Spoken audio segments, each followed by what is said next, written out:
You think you know how a conqueror reacts to failure. You assume that men who build empires are made of cold metal. You believe that when Alexander the Great faced disappointment, grief, or despair, he simply drove his spears deeper into his enemies.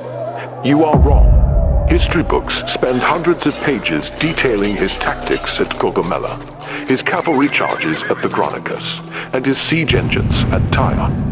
They paint a picture of an unstoppable force that moved eastward without looking back. But this picture leaves out the most critical part of his story. Alexander suffered from profound episodes of sadness, guilt, and emotional paralysis. He cried. He locked himself in his tent for days at a time. He refused food. He contemplated taking his own life.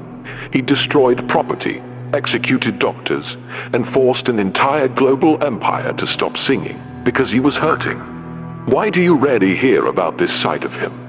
Because most modern analysis treats emotion as noise. Modern books tell you that emotion is something a leader must suppress, hide, or fix with routine.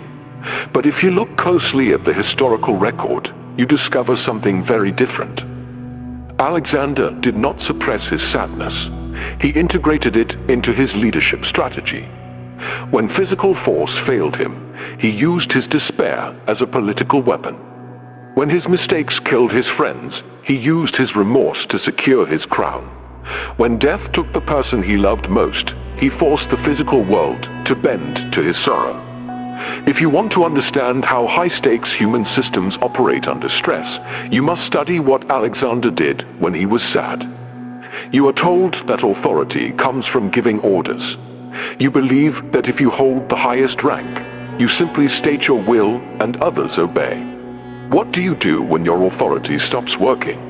In the late summer of 326 before Common Era, Alexander stood on the banks of the Hyphasis River, in what is now modern Punjab. He had marched his men over 17,000 miles across 12 years. They had defeated the Persian Empire. They had crossed the Hindu Kush. They had fought war elephants in monsoon rains. Alexander wanted to cross the river. He knew that the Ganges plain lay beyond, and he believed the edge of the world was within his reach. His soldiers looked at the river. They looked at their rusted armor, their worn boots, and their wounded comrades. For the first time in 12 years, they said no. Alexander did not expect this. He called a meeting of his officers. He gave a speech filled with references to glory, history, and immortal fame. When he finished speaking, nobody cheered. His officers sat on the ground and looked at their feet. Coenes, a loyal commander, spoke up and told the king that it was time to go home.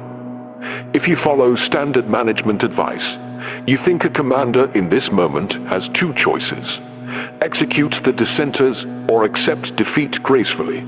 Alexander did neither. He dismissed the assembly. He walked into his royal tent and he shut the flap. For 3 full days, Alexander stayed inside his tent. He refused to see his generals. He refused to see his friends. He refused to eat. He let the entire army sit in silence under the humid rain. Why would a man who controlled the known world lock himself in a tent like a child? Consider the mechanics of power. Direct force works against an enemy army because you want to destroy them. But direct force fails against your own troops when every single man is united against you.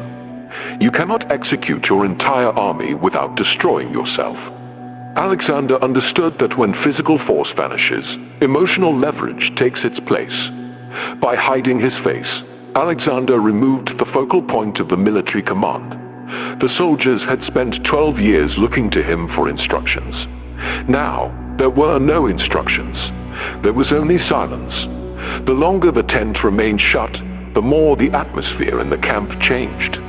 The anger of the soldiers faded. It was replaced by anxiety. The men began to talk among themselves. They realized that their king was suffering inside that tent. The narrative changed from "the king is forcing us to march" to "we have broken the spirit of our king." Alexander turned his personal disappointment into a collective crisis of guilt. On the third day, Alexander stepped out of his tent. He did not punish coyness. He did not yell at his men. He simply ordered sacrifices to be made to the gods to determine if the river should be crossed. The priests, reading the signs, declared that the omens were unfavorable. Alexander immediately announced that the army would turn back. Notice what he accomplished. He did not admit that his soldiers had defeated his will. He framed the retreat as an act of obedience to the gods. He preserved his dignity, relieved his men of their burden, and maintained the unity of his empire. He used 3 days of silent isolation inside a tent to solve a political deadlock that weapons could not touch. You assume that when a leader makes a horrific mistake, the best response is to remain composed and minimize the damage. You think that showing total vulnerability destroys your reputation. How do you survive when you commit an act so terrible that it ruins your moral right to rule? In 328 before Common Era, in the city of Maracanda, Alexander held a great banquet. The wine flowed heavily. Among the guests was Cletus the Black. Cletus was older than Alexander. He was a veteran who had served under Alexander's father, Philip. Most importantly, at the Battle of the Granicus, when a Persian noble raised an axe over Alexander's head, Cletus had severed the assassin's arm, saving Alexander's life. As the night went on, singers began performing verses that mocked Macedonian commanders who had recently been defeated by local rebels. The older officers were offended. Cletus grew furious. He began to shout at Alexander. He told him that his victories were built on the blood of Philip's soldiers, not his own genius. He claimed that Alexander was abandoning Macedonian traditions to play the role of an Oriental tyrant. Alexander's temper exploded. He looked for his sword, but a guard had removed it. He threw an apple at Cletus's head. His officers tried to hold him back and urged Cletus to leave the room. Cletus was pulled outside, but he returned through another door, shouting another insult. Alexander snatched a pike from a guard's hand. He lunged forward and drove the pike through Cletus's chest. Cletus died instantly on the floor of the banquet hall. The room went silent. The wine lost its power immediately. What do you do in the second after you killed the man who saved your life? Alexander pulled the spear from Cletus's body with his foot and tried to plunge it into his own neck.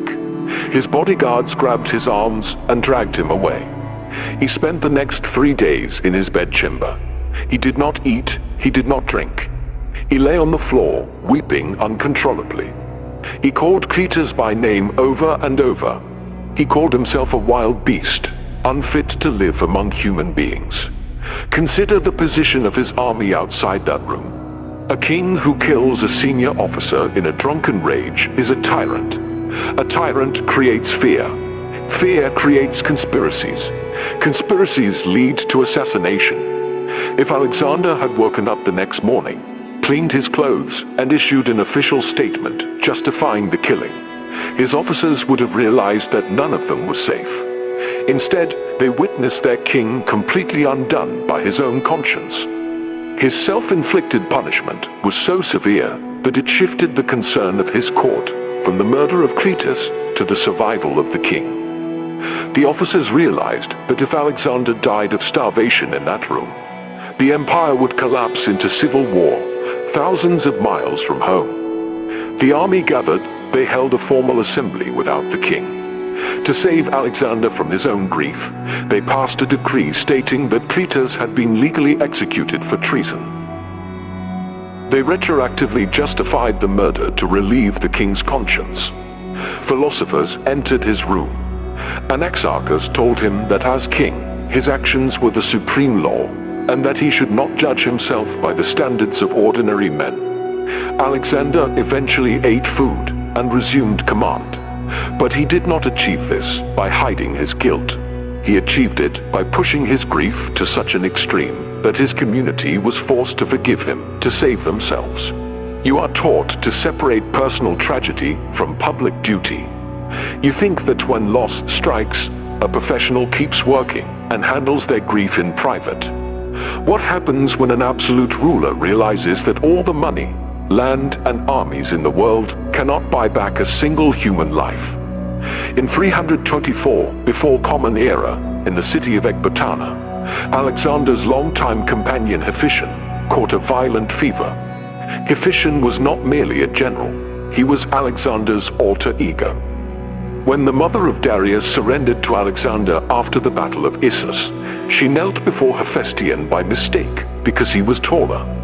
Alexander calmed her by saying, "Do not worry, mother, he too is Alexander."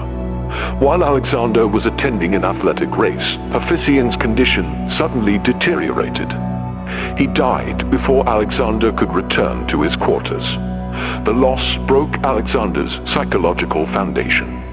He threw himself onto Hephaestion's corpse and remained there for a day and a night, weeping until his officers had to physically pull him off the decaying body. Look at what he did next. He did not hold a quiet funeral. He turned his personal despair into an imperial mandate. He ordered the physician who treated Hephaestion Glaucius to be executed on a cross. He ordered the mane and tails of every horse and mule in the kingdom to be shorn, forcing the animals to carry the physical mark of his grief. He banned all musical instruments, flutes, and theatrical performances across his vast empire. He sent messengers to the oracle of Ammon in Egypt to ask if Hephaestion could be worshipped as a god. He ordered the construction of a massive funeral pyre in Babylon. It was a square structure, 600 feet wide and over 200 feet tall, decorated with gold, ivory, prows of ships, and massive statues. The cost was over 12,000 talents, an amount that could fund the operations of entire kingdoms for years. Why did he force millions of people to stop singing and spend fortunes on a pile of wood? When you experience deep grief, your internal world suffers a violent disruption. You feel helpless. For an ordinary person, this helplessness is suffered in private. But for a king who had spent 15 years conquering every obstacle in his path, death was the one enemy he could not defeat. Alexander could not conquer death. So he conquered the living world's reaction to death. He refused to allow the universe to continue as if nothing had happened. He forced every city, every army unit, and every subject to feel the weight of his personal loss. If he was in pain, the whole world had to reflect that pain. By projecting his grief onto the infrastructure of his empire, he converted his private powerlessness into a massive, undeniable display of public authority. He took control of the narrative of loss by making it the largest event on Earth. You are told that leaders must preserve their own comfort during a crisis so they have the energy to guide others. You think that special privileges at the top are necessary for organizational efficiency. How do you maintain your authority when your own poor planning causes a disaster for everyone around you? In 325 before Common Era, Alexander led his army through the Jedrosian Desert, located in modern southern Pakistan. It was one of the worst decisions of his military career. He wanted to support his fleet, which was sailing along the coast under the command of Nick. But the terrain was brutally hostile. The temperatures were extreme. The sand was deep and loose. Water sources were miles apart. The supply lines collapsed. Thousands of soldiers, women, and children died of heat exhaustion and dehydration. The baggage animals were slaughtered for food.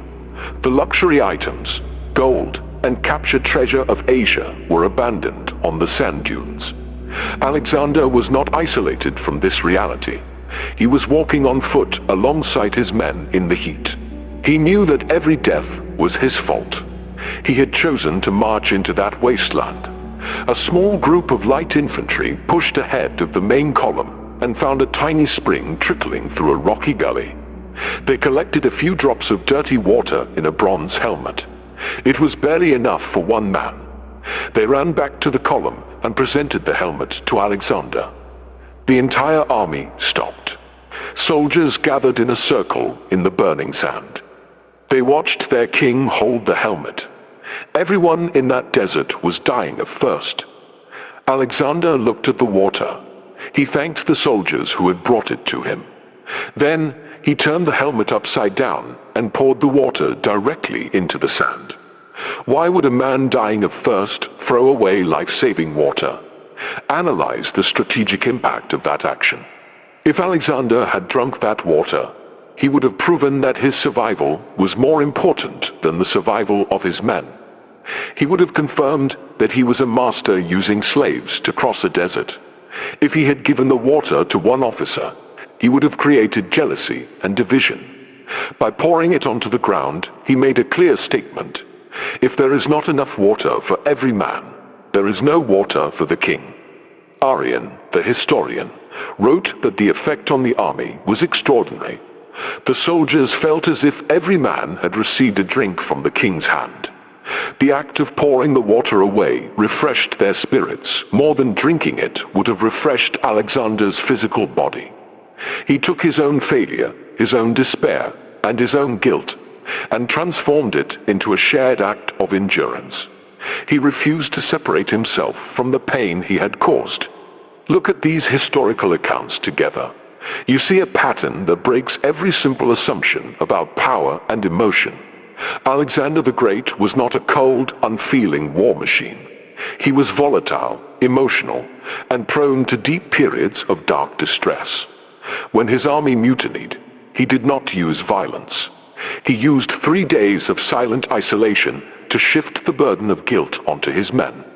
When he murdered his friend in a drunken rage, he did not offer excuses. He plunged into near-fatal remorse until his army begged him to forgive himself. When his closest companion died, he did not grieve quietly. He forced his entire global empire to shut down and share his mourning. When his bad, strategic decision drove thousands into a desert death trap, he did not take special privileges. He poured his own survival into the sand. Notice what ties all these actions together.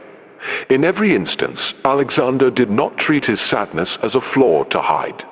He recognized that sorrow, regret, and disappointment are fundamental parts of the human condition.